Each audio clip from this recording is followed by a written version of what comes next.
Good afternoon.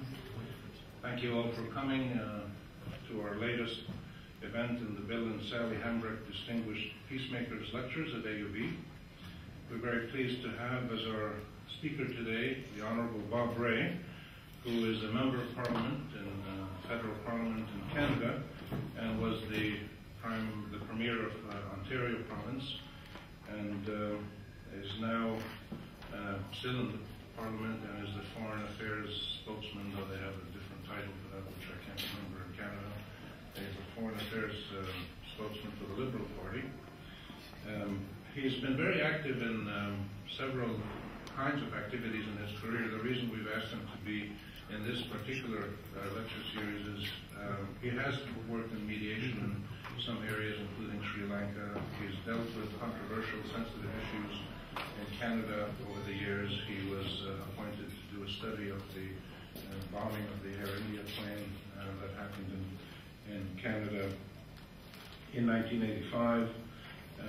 He's been active in constitutional issues, issues related to constitutionalism and federalism.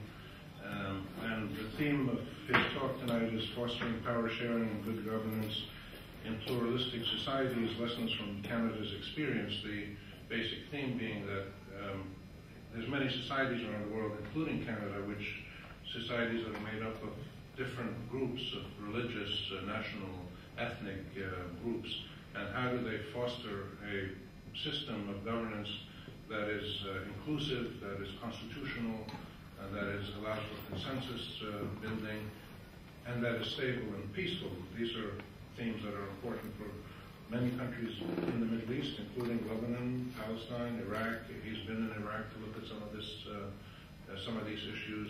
Sudan, many places in the Middle East have this challenge of fostering stability in the context of national constitutionalism, federalism, confederalism, whatever it may be. So it's in that with that theme that we thought Bob would make an interesting speaker to share with us his views based on his experience in Canada itself and around the world, and he might also touch on other things, including his current visit in the region and any issues you'd like to raise in the question and answer. You're welcome.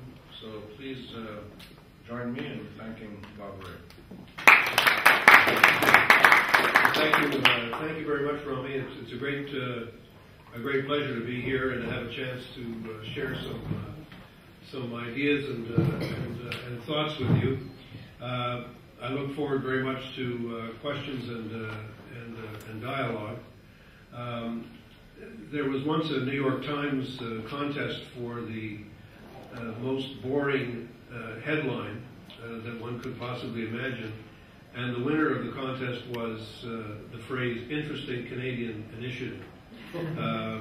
I certainly realize that Canada is not the particular focus of concern for a great many people, because in fact we have become, relatively speaking, relative to many other parts of the world, what one writer has called a peaceable kingdom.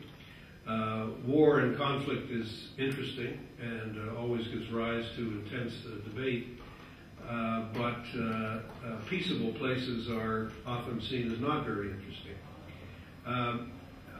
I don't come here to proselytize about Canada, but I want to put some of the evolution of the Canadian experience in the context of my experiences internationally in the field of conflict resolution, conflict prevention and resolution. Because in fact I think there is an important continuum. When I left politics for the first time in 1996, the Prime Minister asked me to set up a Canadian NGO called the Forum of Federations, which was based on the idea that we would set up a small research institution that would also engage with other federal countries and discuss how we worked, and we did that. But one of the interesting things is we began to be contacted by a great many countries that weren't federal, countries that had conflicts, countries that had a different constitutional structure, or they had constitutional structures that weren't working. And so, in a sense, together with the Swiss in particular, and then the Indians, then a number of other federations, our particular expertise, our particular experiences began to take on a different tone in the new world, the post Berlin Wall world, the world where, according to some theories, politics was supposed to be coming to an end, but where in fact we found that in many cases politics was just really beginning, and the interesting and difficult political questions were being addressed. So let me just very briefly sum up the Canadian experience in a very short, I hope focused way. We are, first of all, a country where European settlers met the original population, which meant that we like to think of ourselves as a country that is peaceable, but nevertheless the origin of our country was colonialism and conflict, which we often don't talk about. But it is only this year that we've established a Royal Commission on Truth and Reconciliation, where we are attempting to come to grips, if you like, with the origins of our history and with the consequences of that history and with its continuing tensions and tragedies. Canada has an Aboriginal population that is, depending on one's definition, close to 1 million. An Aboriginal population that is growing at an exponential rate, where the birth rate is almost exactly parallel that of the countries we associate with the Third World. If you go on to what we call reservations or reserves in Canada today, in the northern part of our country, you will find a 50% plus of the population under the age of 18. And you will find very difficult conditions, very difficult circumstances, very difficult tensions. Plus, we have, as the Australians do, the New Zealanders do, the Americans do, a native population that is moving into the cities, moving off the traditional lands and into worlds of very different worlds than the ones they've had. So we have all sorts of issues of integration, particularly in our large western cities. And we are now, in the 21st century, coming to terms with what our 17th and 18th and 19th century histories was all about. So that's the first thing about Canada. Second thing about Canada is that we're obviously a country where two empires, the British and the French, fought on our land, on Canadian land, as part of a complex imperial battle which dominated the 18th century. The British Empire won, if you like, but the resolution which took place at the Treaty of Paris in 1763 was that the French would withdraw from Canada, and the other resolution was that the British decided that the French population which existed in Canada, the colony that had existed since the 17th century, would be allowed to maintain all of its institutions.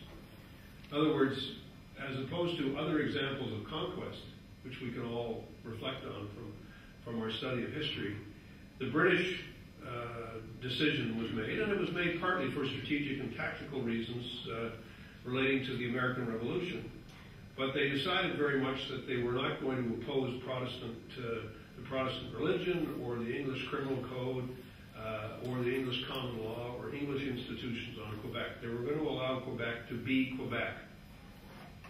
And that was the meaning of the Quebec Act, which was passed by the British Parliament in 1774, and which, in a sense, I know it's not a popular thing necessarily in Quebec to say this, but it was an enormously wise decision of the British because it avoided huge conflict which would have existed, and it allowed for Quebec to be itself.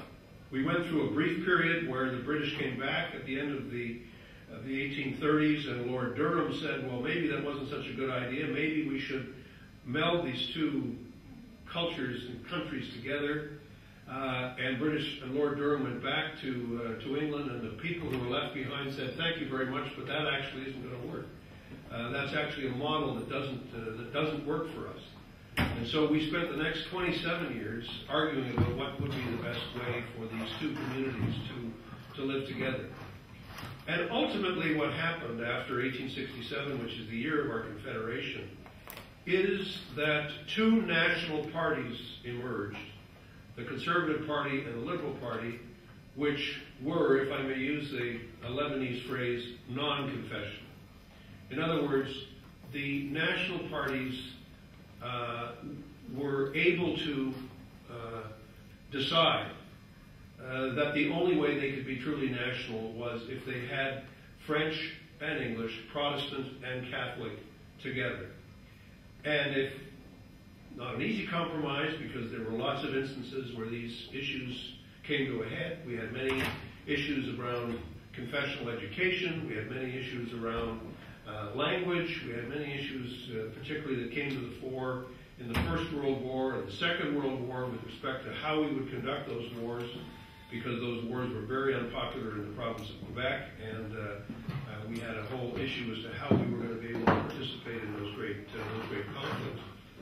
But nevertheless, I think it's fair to say that the pattern has emerged in Canada where there are two national parties which have based their structure, their belief, their driving force behind the notion that there is a Canadian identity which transcends the identity of race and religion, color, sectarianism of any kind, and in which one attempts to use these national parties as institutions of accommodation and as institutions of bringing people together. This has not been easy.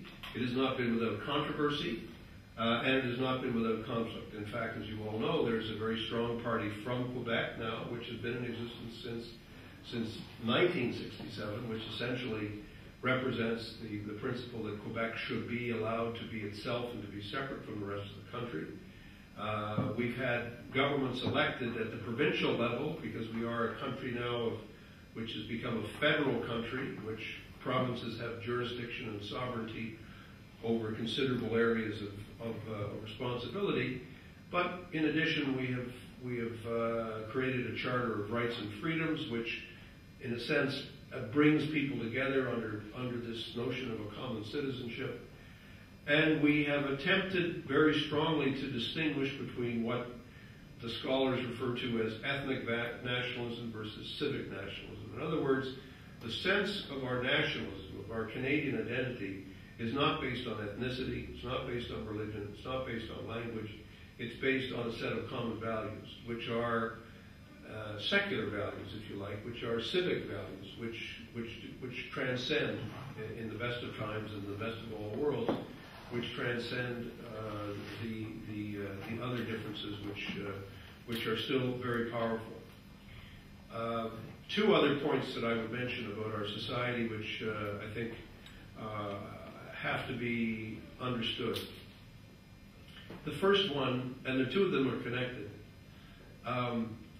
we have become the world in one country.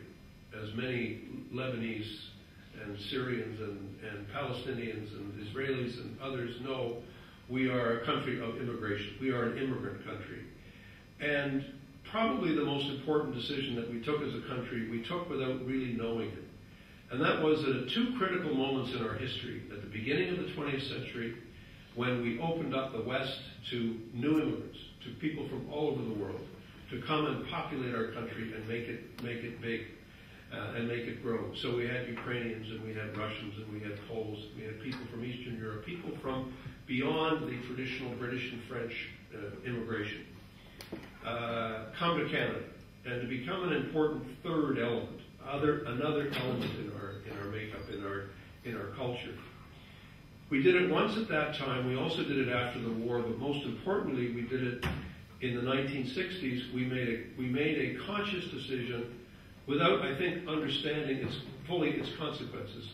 And that conscious decision was that we would become a country that would be equally accessible to countries from around the world. We went from a quota system in which we allocated quotas to countries depending on which country was favored or seemed to be more favored than others, We rejected that system in favor of what we call a point system, a merit system, in which we say everybody can come.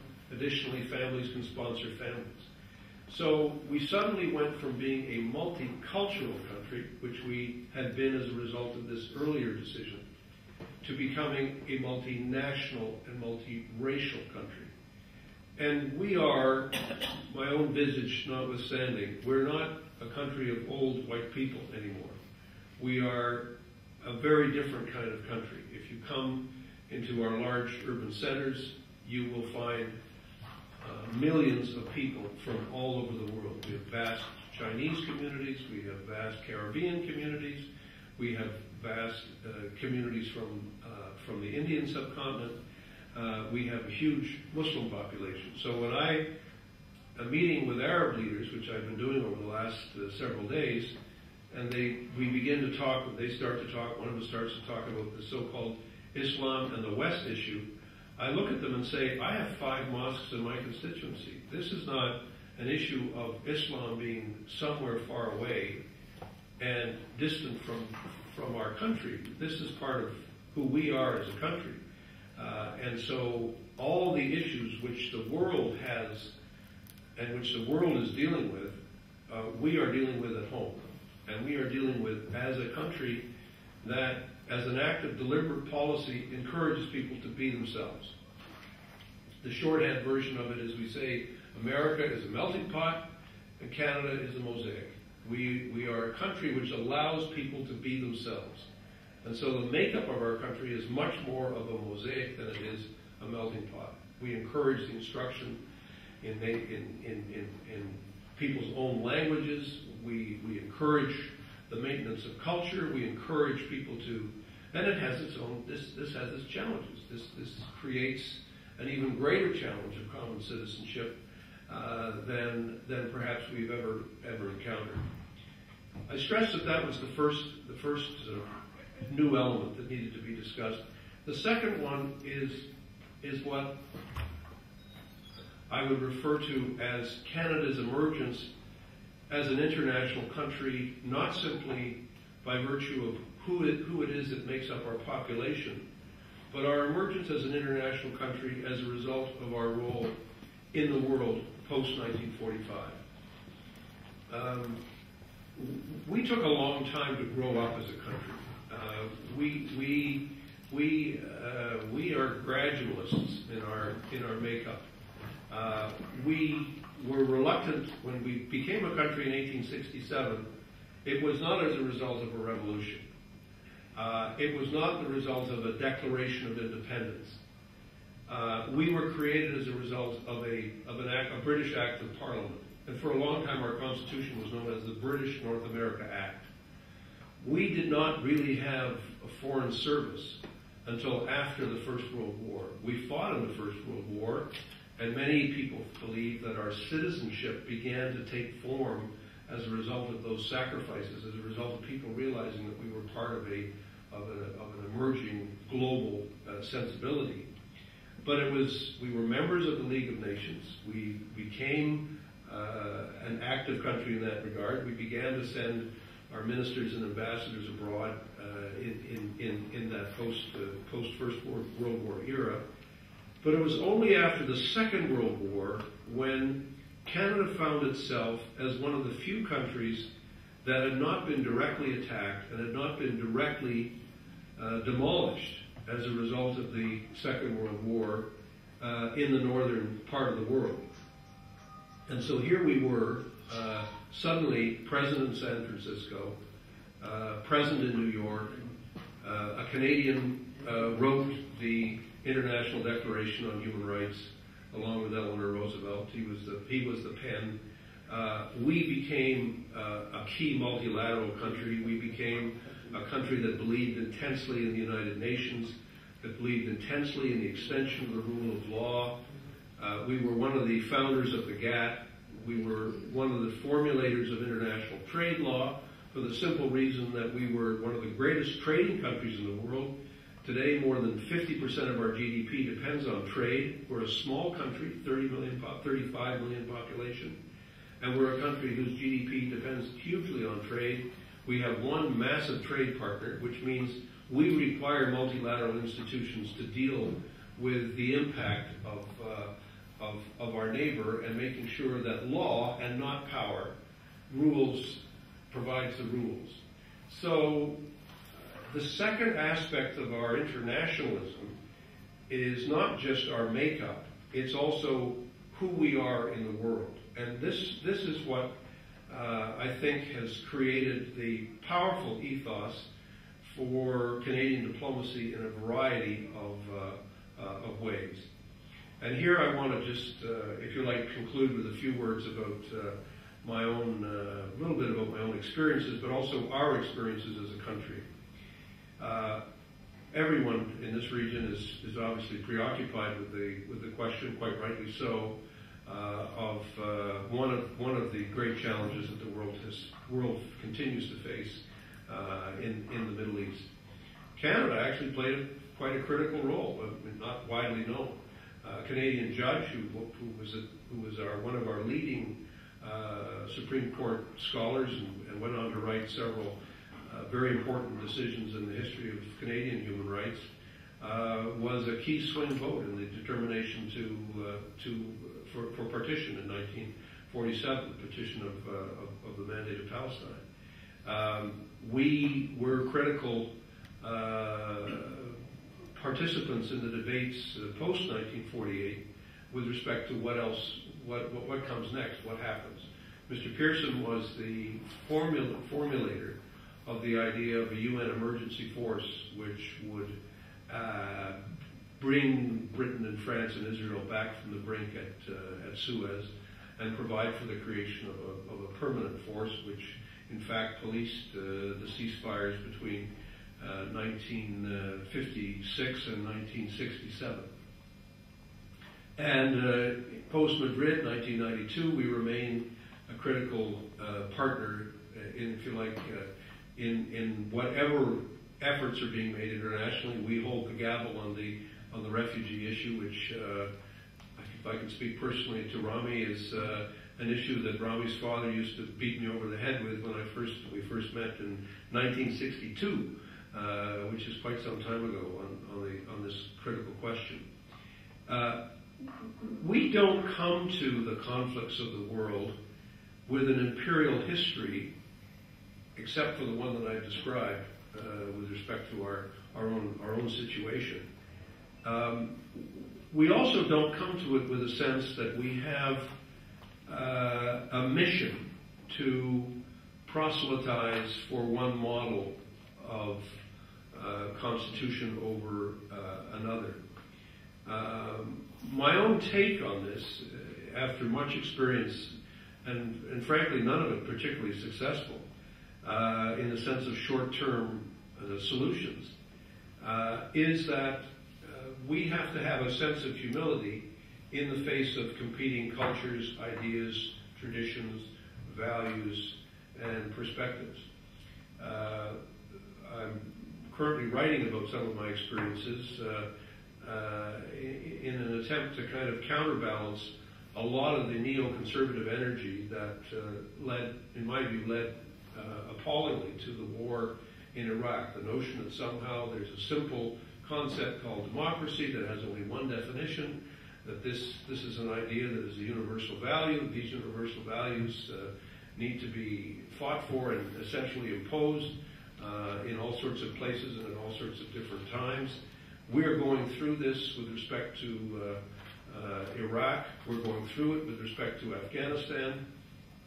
And my only sense would be is that the world is coming to terms now with some very difficult challenges. And let me just relate to where I think we are. The first is that much of the 20th century was a conflict between empires and between ideologies. Huge mobilizations of populations and great destruction. The 20th century was the most destructive century in the history of the world. We like to think of ourselves as evolving, but it's pretty hard to see that was the pinnacle of evolution. One is reminded of Mahatma Gandhi's comment when he was asked what he thought of Western civilization, and he said it might be a good idea. I think those are words we might also all reflect on. The conflicts post 45, but most intensively in recent years, have not been between countries and not been between systems, if you like, but they've been within countries and within cultures and within regions, and they have proven to be the most difficult to deal with. If John Stuart Mill and Karl Marx were to meet in a coffee shop and talk about the world, they come back to life, they meet, they have a coffee, they'd look at each other with total bewilderment. Because both of them believed, although they were contemporaries and had vastly different ideas, they both believed that we're getting smarter, society is evolving, religion will become much less of a factor, we're becoming more rational. Marx had a different view as to where this rationality would lead. Mill had a different view as to where that rationality would lead.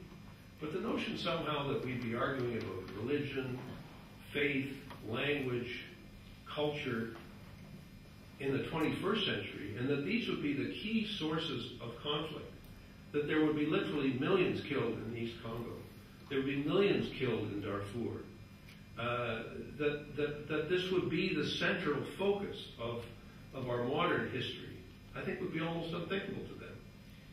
And when you come back down to it, you realize that some of the most simple things are very hard to get to. I was reflecting on this a little bit, and then realizing something quite simple. It took Europe about 250 years to go from believing that if you prayed differently or had a different faith, you should be killed, or you should be prevented from practicing what it is you believed in, to the view that said, other things are more important. And we will somehow figure out a way to live side by side. This isn't something that people came to instantly. And in fact, as we realize from what happened in the 20th century, everybody reverted for some terrible moments to ghastly consequences. England went from having huge fights, huge loss of life, relatively speaking, literally millions of people killed because people prayed differently and lived differently and then had a different view of politics as a result of that, to the glorious revolution of 1689, and then a view that said, you know what, these things are important, but they're not that important. How we live, how we create wealth, how we grow as a society is ultimately more important. I mention these examples because I think all of us have an obligation to understand that there is a history to these things, and that the history takes a long time, and it doesn't necessarily happen quickly. Rami was telling me as we were coming in a little bit of the history of AUB, and the fact that the first people who came here said, we've got a great idea, we're going to convert all these people to our religion because we know a better way, right? And we figured it out, we know how to do this. And the missionary experience in the 19th century was, all we have to do is go to China and we go to India, and all these people will become Christians, and we'll be saving all these souls, and the world will be a better place. It didn't happen. We didn't convert China, we didn't convert India, we didn't convert the Middle East in terms of we being Western Christians. It didn't happen. Eventually people said, well, education is a good idea, we can do that anyway. We can still do that. We can still engage. I don't come, Canadians don't come in, I don't come here or anywhere else, the Middle East or anywhere, to sort of say, we've got some very easy solutions to these problems. And we come here with a better idea, and if you just imitate the way we do things, everything will be fine. I don't have that sense at all. But, and this is my concluding point, we have begun to create an international society in which we are no longer completely free to behave as badly as we might like to. Slowly, imperfectly, we've created an international set of norms and institutions which we hope, we aspire, we look to the future and say, how will this evolve? Well, the whole notion of international humanitarian law. How do you conduct a war? How do you conduct conflict? What are the rights of civilians? How do we deal with them? The fact that countries are now being held to account, imperfectly, not as well as they should be. We have an international criminal court. I know this is a great interest and concern in this country. We have the indictment of the president of Sudan. We have several inquiries underway with respect to the situation in Gaza. Not just one, several. All of them conducted under terms and conditions of accountability. All of them conducted under the terms and conditions of international law. Many of them disputed, some of them hotly so. But at least the commonality is beginning to emerge as we begin to apply these standards. And finally, we have the specially assigned and created court with respect to the assassination of Mr. Hariri. I know there's frustration. People say, well, it's not going quickly enough, and it's not. We can't be guaranteed there'll be a solution. And I know many of the comments and criticisms, but the point has to be made. It's there. It's there, and it will reach some conclusions. There is a process now created. These things can no longer be completely avoided. And I think, if you like, this is where we begin to head. And I think the key point is, it doesn't happen overnight. It doesn't happen instantly, and it doesn't happen without difficulty. And it certainly doesn't happen with the notion that we can go from, take Afghanistan, essentially feudal tribal societies, into a liberal democracy in a 5-year period. And thank goodness we've begun to see a greater degree of realism in how our own politicians in various countries are beginning to sort of say, this isn't exactly going to be like this. We're trying to do something else here. We're not necessarily trying to make the world like ourselves. We're trying to create conditions of stability which will allow countries to become, develop a capacity to deal with the issues that they have. Those are some of my thoughts about this important subject. I'm very grateful to you for coming, and to this institution for giving me a chance to share some of these thoughts. It's a fascinating issue and time. The world is getting smaller, and as it gets smaller, the need for us to begin to learn from each other becomes even more necessary than ever before.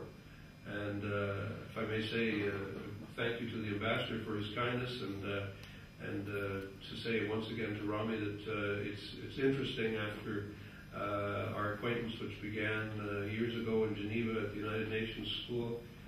Interesting that we would be back here together to reflect on these issues, which are even more complex and daunting than they seemed when we were 14 years old. So thank you very much. It's great to be with you. Thank you. Now, I'm happy to answer any questions, and they can touch on any subject. I can't promise to know the answer, but certainly happy to hear comments or questions.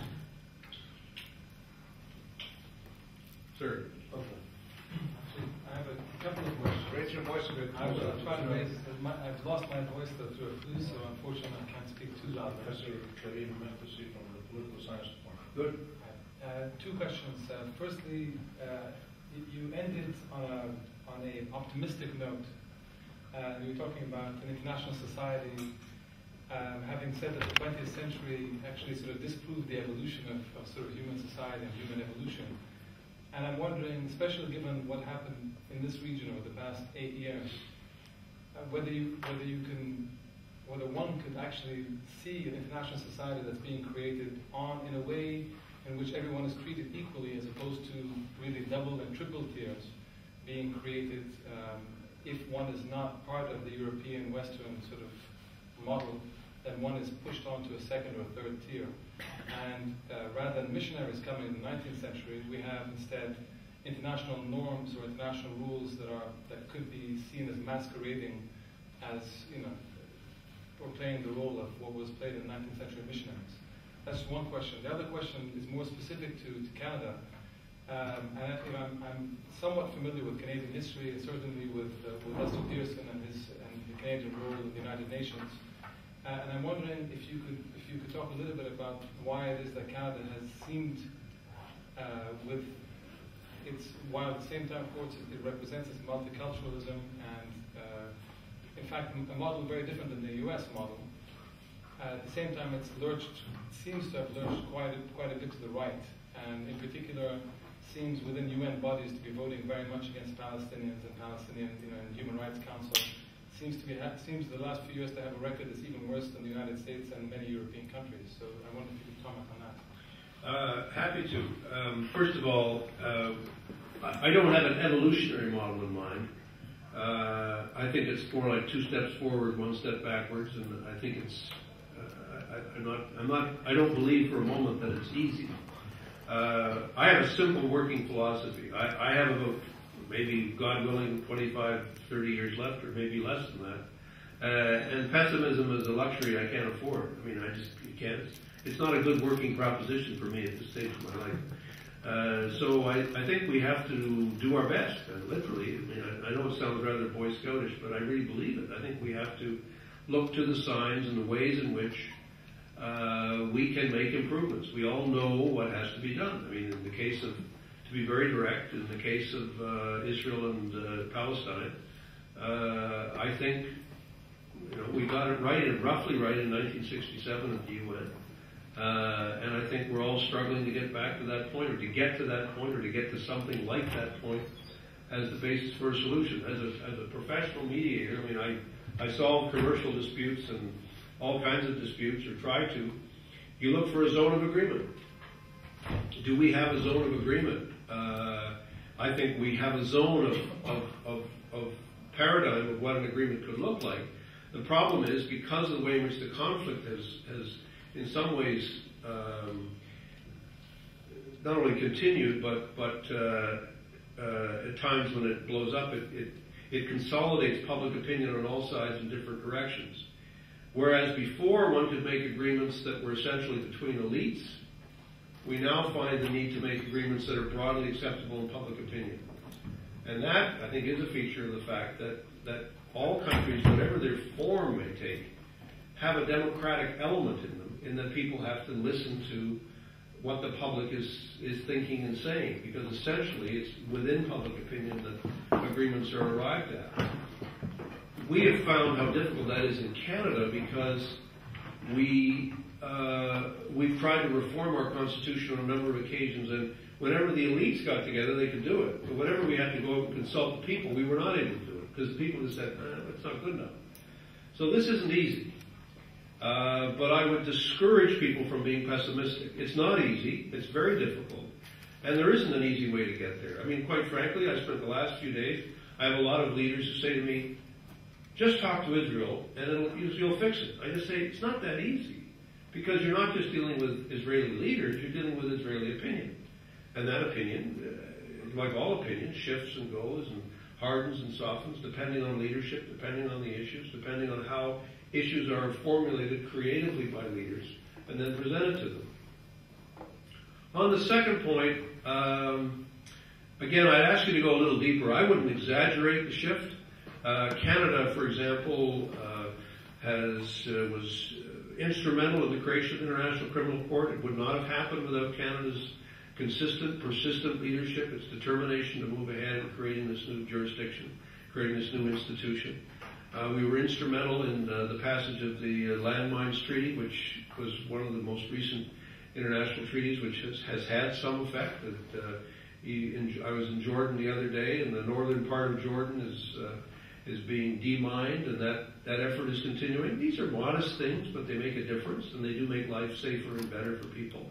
And that's something, again, that Canada has been instrumental in doing. But I don't believe that the underlying position of Canada has really changed that much. Yes, some votes have been affected, but again, I think the fundamentals with respect to Canadian policy, if you go on the website, for example, the Department of Foreign Affairs, and look at the section on the Middle East, you'll see a position that has not really changed. Our position on the settlements is the same. Our position with respect to Resolution 242 is the same. I think there's been a sense that the UN is being, to some extent, being levered and used at different times on numbers of resolutions. The overwhelming tendency to focus on that question and not on a number of other issues, I think is something that Canada has expressed a concern about. That's been a concern that we've had with respect to the UN Human Rights Council, both before and since its recreation.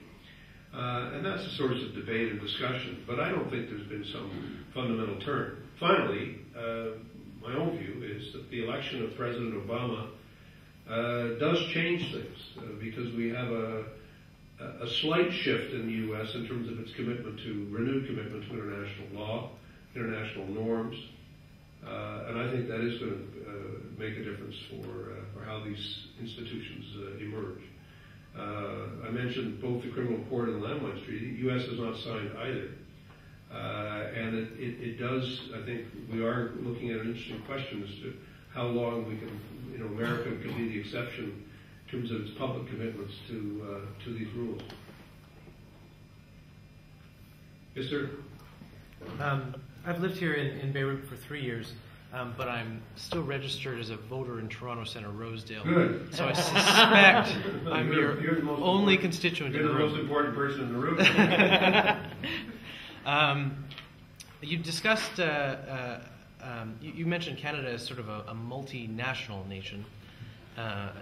We've sort of moved from multiculturalism onto multinationalism. And then you also mentioned the things we're always talked about in the rest of the world, Landmines Treaty, or our involvement in the ICC, creation of the ICC. I wonder if you think that there is a direct relationship to Canada's composure as a multinational country and the way it expresses itself abroad. And I wonder if you think perhaps we could, our foreign policy could be affected in different ways because of our multinational composure. Well, look, I mean, one of the interesting, I'm sure there are political scientists in the room who are looking at this, but one of the realities of living in an open society and living in a non-deferential society is that the conduct of all policy is carried out in totally different ways than it was before. As you may know, my father was a diplomat for 40 years. And the question of, well, what does this group or that group in Canada think about this policy was actually less important than the fact that, that seemed like the right thing to do. Obviously, you're affected by opinion in the country. But we now look at a situation where, in the case of Sri Lanka, for example, which I have had a lot of experience in, we have tremendous challenge in talking to and listening to a diaspora that is quite simply huge. We have, in Toronto, we have the largest Tamil community outside Colombo.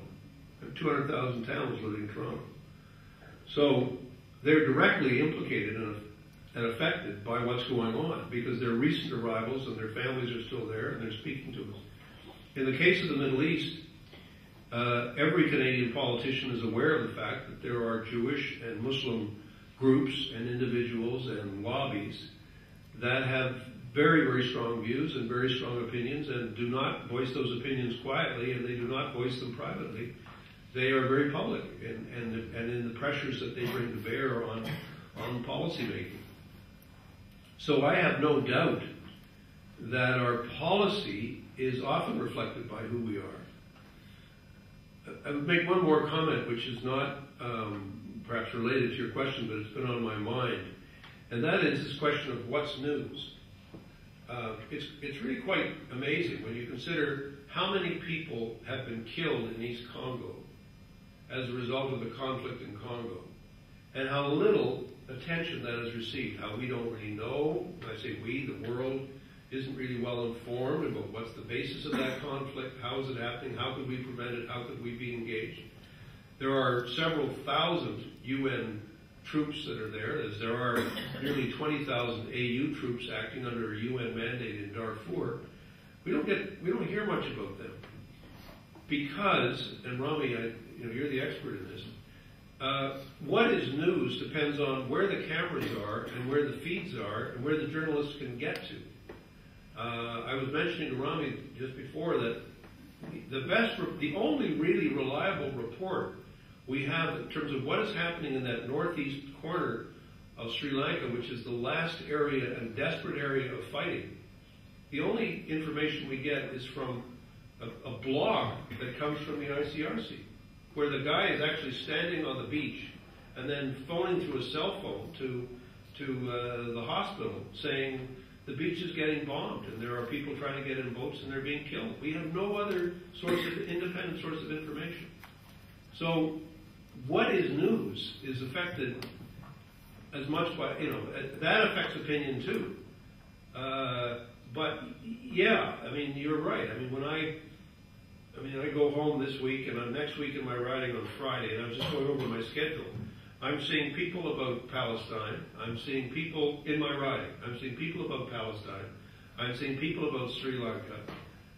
And I'm meeting with people about the Congo. And they're they're coming into the constituency from my riding and saying, what are you doing about this or that? And that is affecting policy, I think. Sir. How is it that people that come from such different ethnical backgrounds in less than a generation acquire a sense of order and a sense of a national perspective, and that makes them forget what they started learning from where they came from and now live under different rules? In your public schools, do they teach what we call in French civisme, civil conduct, or how does this idea come into your mind?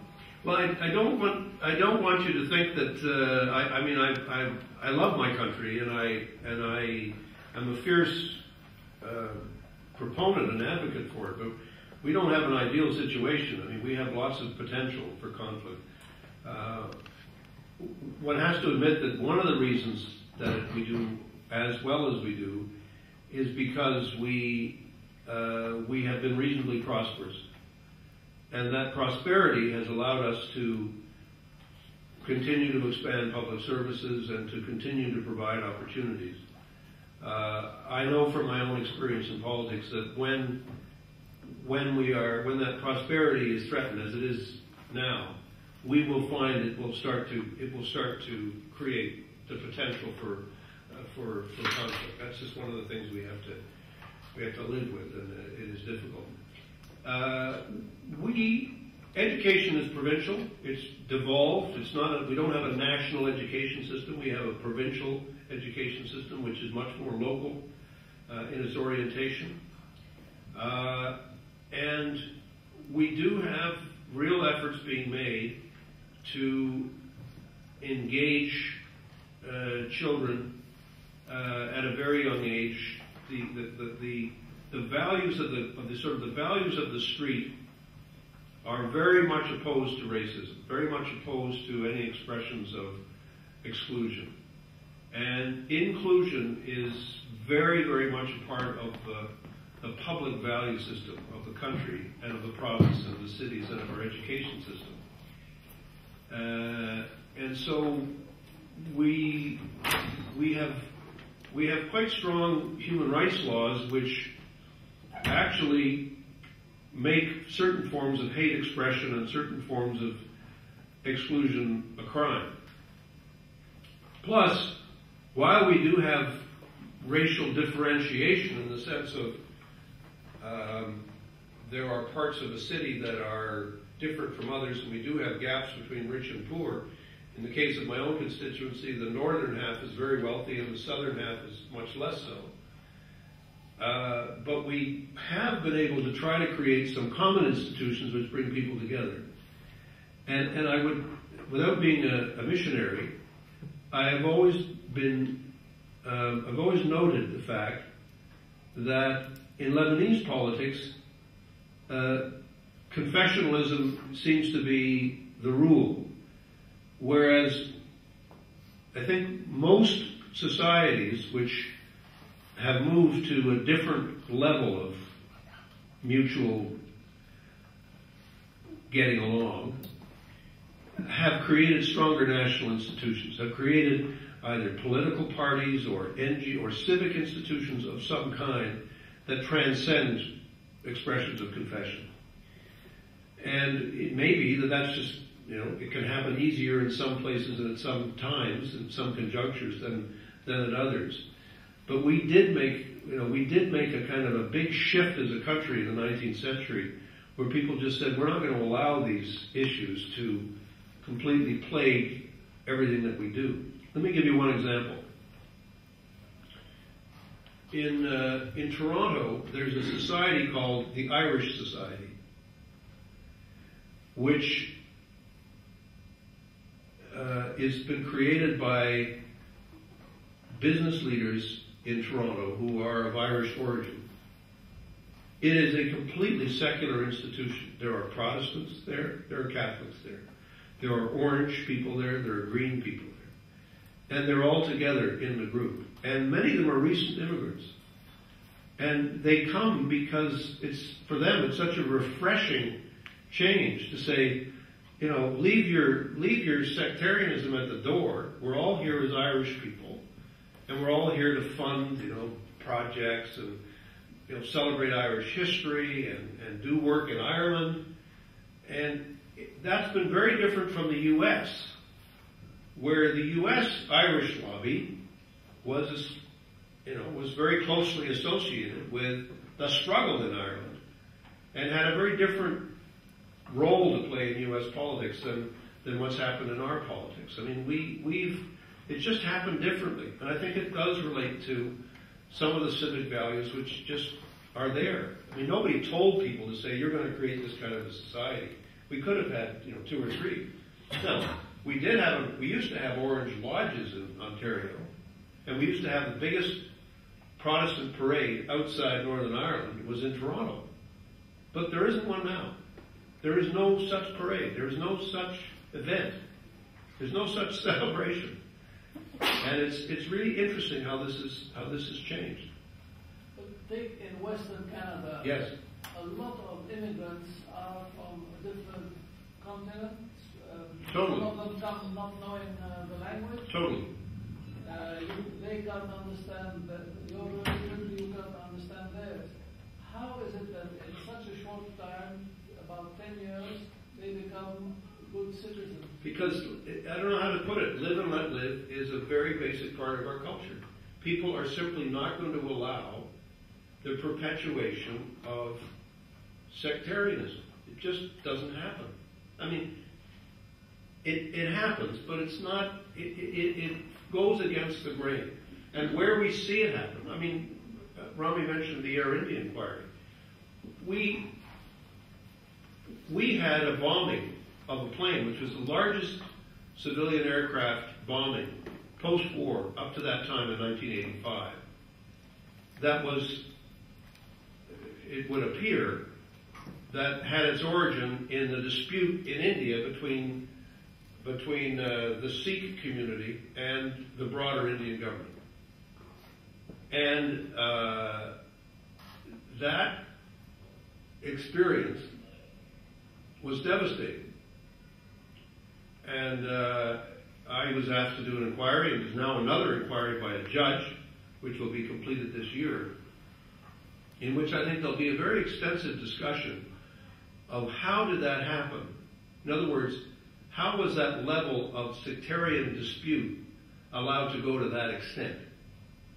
So I wouldn't want you to think for a moment that we don't have issues in our country with respect to this question.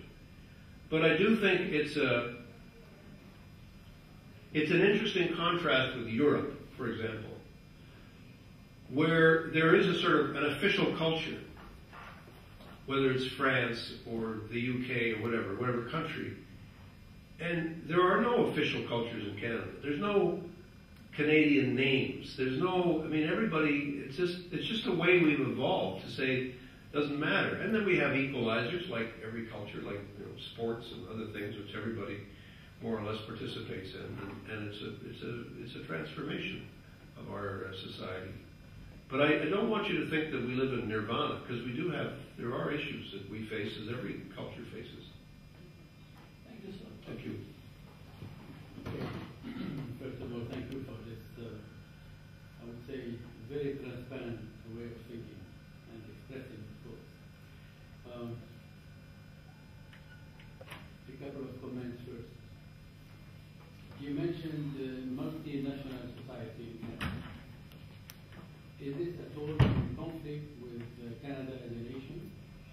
What is the future of this multinational society as a melting pot in one nation, one single nation? Then you mentioned, earlier you mentioned inclusion.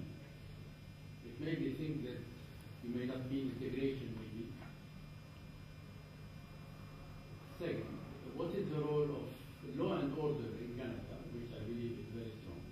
What is the role of law and order in setting up the peace between so many diverse communities, culturally, language-wise, etc., etc.? And is there anything we can learn from the Canadian experience in this conflict? Well, I'll come to the last point at the end. I mean, I'm very reluctant to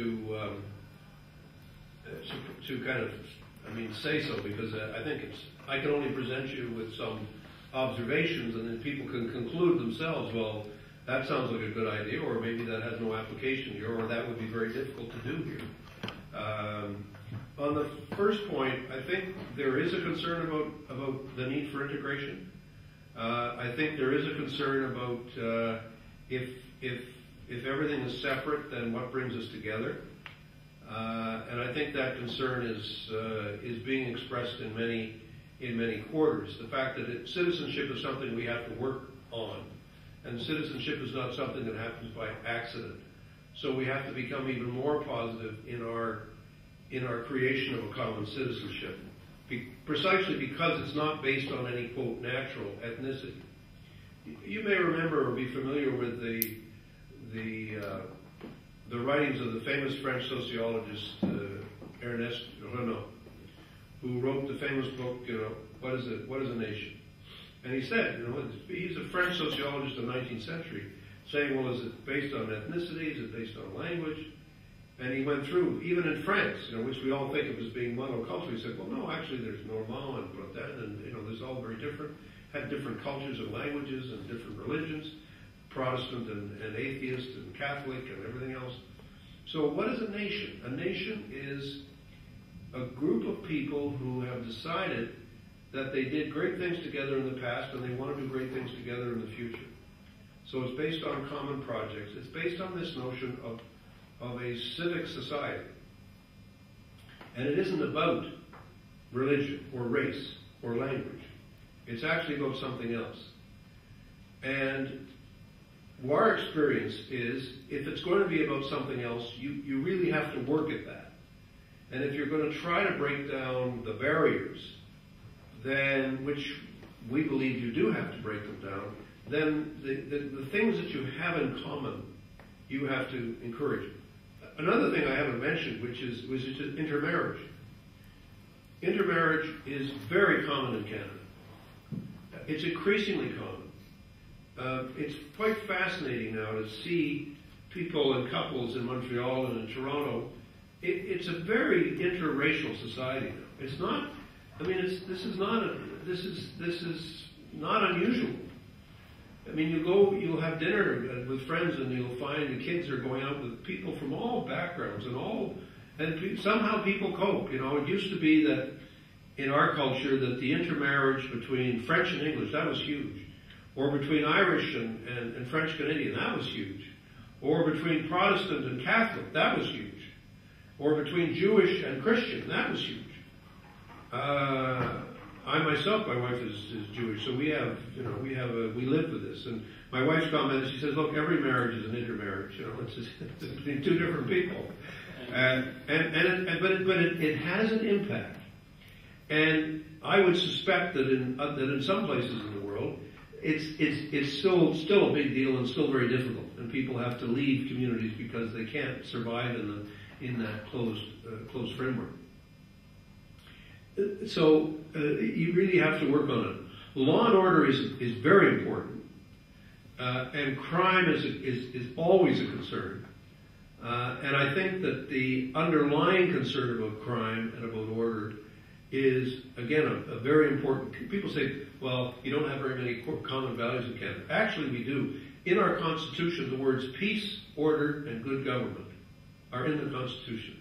America, it's life, liberty, and the pursuit of happiness. Life, liberty, the pursuit of guns, life, liberty, whatever it is. But we're different. Peace, order. We have gun control. We have, we have an acceptance of the fact that there are things we can't do because it's just not good for public order.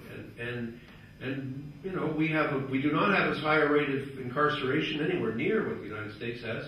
But the United States has a much higher rate of incarceration than almost any other society in the world. I think it does have probably the highest. So law and order is not based on, just saying let's throw everybody in jail, but it's based on a sense of, well, this is why this is important. So preventing conflict, preventing crime, dealing with the causes of crime, these are seen, I think, as important values. What does Lebanon have to learn? I guess the main thing I would say, the main thing that I learned from the Forum of Federations, my experience in the last while of this sort of, is not so much learn from us. We're teaching you, and here's what you should learn from us or something. It's not that. It's that with this process of globalization, people need to learn and be open to saying, well, how do they do it somewhere else? We were, for example, in Germany, they were going through a vast process of constitutional reform. And I met with some German legislators. And they were describing to me all these questions. And I said, every country, every federal country is going through this. Do you know anything about it? Oh, well, it wouldn't apply to us. I said, well, why not? Well, they're different. We're German. They're not German. I said, well, actually, these are very common problems. And it's probably worth, looking around and saying, it was one of the arguments, one of the things we did in Iraq, when I was in Iraq. And the issues, of how to share the oil revenue is a big issue, because now finally they're getting a lot of oil revenue. And they got, the oil is really cheap in Iraq. I mean, the exploration costs are very low. The costs of production are very low. And the potential for huge revenue shift in Iraq is huge. And there's vast areas that have not been explored, because of the system that was there before. So the issue of what do we do with the money? Who gets it? Do we get it? Do you get it? How do we share it? And they're arguing, and they were saying, what do you know, Canada? I said, well, it's not just what Canada, we don't necessarily do it the right way, but every jurisdiction that has natural resources, that's a federal country, has a different way of doing it, that has its pluses and its minuses. So the best thing you can do is go out and learn. And I think that the Lebanese examples, I mean, the Lebanese are an international people too. They're a country of commerce, heavily dependent on trade, heavily dependent on the rest of the world, should have a deep knowledge of what's going on in other places. And, as I said, the tragedies of sectarian rivalry, the tragedies that we see are quite familiar. They're not unique to this part of the world, but they're certainly here. So there is a lot to be learned from those places that have said, well, how do we move beyond this? And I don't have any instant answers, but I certainly feel that it would be worth the effort to say, what are we learning here that helps us to get to another conclusion? If I can ask a question, what is you have the responsibility of foreign affairs in your party. What is the debate in Canada like on the participation in Afghanistan? Lively. I think it's evolving. I think going back to the origins of our participation, the sense was that we were asked by the UN, not only by the US, but by the United Nations, to deal with the impact of the post-Taliban world. And so we went in with an effort to secure the airport at Kabul, and then it evolved as the effort evolved. And after the London conference of 50, 60 countries, I think we then went through a period which I would describe as the brief sort of proselytizing period, where people said we've got a mission here with respect to democracy and governance. And now I think we're into a period of what I would call deep realism about the mission. The fact that it's very difficult, that there are issues of governance which are proving to be hard to deal with, that the conflict is longer and more intense than I think people had expected or thought would happen at the beginning. And we're certainly participating now with President Obama and his review of what's going on with a great deal of intensity. We did have a debate last year where the question was, would we set a firm date for withdrawal of our troops? And the answer to that was yes, we would. And so the troops are due to come out in 2011, but our commitment is to continuing our work in governance and continuing our work in education and in attempting to provide security. And we've also decided to refocus the military mission as much as possible on the training of the Afghan army and of the Afghan police, so that we will leave something behind. But I think we're all reflecting on the nature of that experience, which has proven to be very, very tough. We lost over 100 troops and civilians. We lost a diplomat. And there's been a great deal of sacrifice. And I think the country has been very much, has shared to a remarkable extent that sacrifice. I mean, I don't know how to describe it. Every death is one that is a public event. We have the highway that takes the remains of the bodies of the troops who died from the airport to Toronto. It's now been renamed the Highway of Heroes, and every time it goes by, we lost several people last month. There's huge numbers of people who come out to pay their respects. It's quite an unusual event in comparison with a great many other countries. I don't think the extent of that public lamentation, if you like, of this loss of life and tribute to those people, I don't think it's shared. I know many other. I'm not saying other countries don't do it, but I don't think it has its parallel in many other places.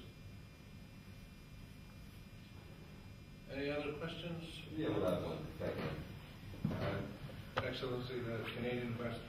There's one aspect of our society that is, I think, quite unique, and I know if you could say a few words about our redistribution of wealth in Canada and transfer of data, because this is quite unique. Yep. And how did we manage to have it accepted in the population? Now it is part of our constitution, it is there, the mechanism is in place. Nobody is really challenging that a region that is running better than other regions at a time will help each other. And this is basic, I think, in our success. You were talking about prosperity, how it is important. I don't know if you could say a few words. Glad to. Most federations actually allow for some kind of equalization, except for the United States. In terms of its direct transfers from the federal government to the states. Although in the latest stimulus package, it's a feature of the package, not of the Constitution, but of President Obama's package, that state governments that are hurting are going to get money, which is a new development in the U.S. I think it would be fair to say that the commitment came out of the Depression, And it was then built into where there were parts of the country that really suffered, where there was no capacity. So we began the first thing we did was we began to develop national programs. Unemployment insurance is a national program. In the U.S., it's a state program. In our country, it's a national program. So that's an expression of solidarity, because there are parts of the country that have higher rates of unemployment than others. So by definition, you're transferring money from provinces that have less unemployment to provinces that have more. So when we made that a national program, it became an expression of national solidarity. We did the same thing with respect to pensions, and the same thing with respect to healthcare, which is run by the provinces, but which is still a national program with national standards. So that's the first area of equalization that I think has been significant. The second one is this notion, which, as you mentioned, is now built into our Constitution, which was passed in 1982 in its latest iteration, which basically says the federal government has a responsibility to ensure that the provinces can deliver roughly equal levels of programs in education and other areas of provincial responsibility. So that is led to the federal government essentially taking in revenues and distributing those revenues unequally across the country. Some provinces get equalization, some don't, because they're already at that standard. So the provinces that are not get it. It's a very important expression of national solidarity, and I suppose it also deals with this question of civic responsibility. As long as the national government has the ability to say to different parts of the country, we know it's tough, but we're here for you, that's a very important message, because it does mean that the regional tensions in the country, which are always present because we're a vast country and we have such differences, so we always have regional issues, but those regional tensions are reduced as we see this capacity to respond. It is actually a very important feature. I'm glad you mentioned it, and I'll make a point of including it in the next talk that I give on this question.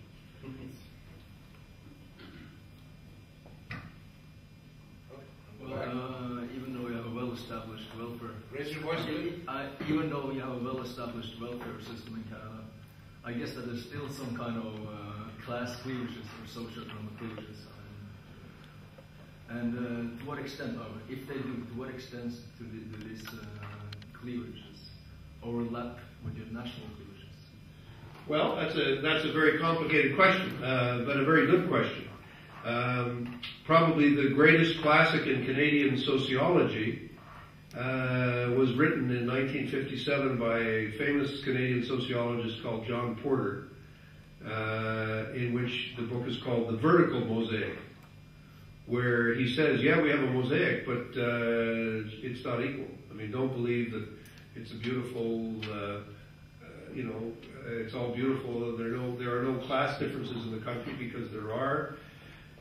And I would have to say that there are some real challenges. I mentioned a couple of them. The first one is the Aboriginal challenge. The Aboriginal population lives in the income distribution, the life expectancy, any statistic, crime statistics, all the statistics that you want to name in terms of family outcomes, health outcomes, everything else, are significantly worse than they are for the rest of the population.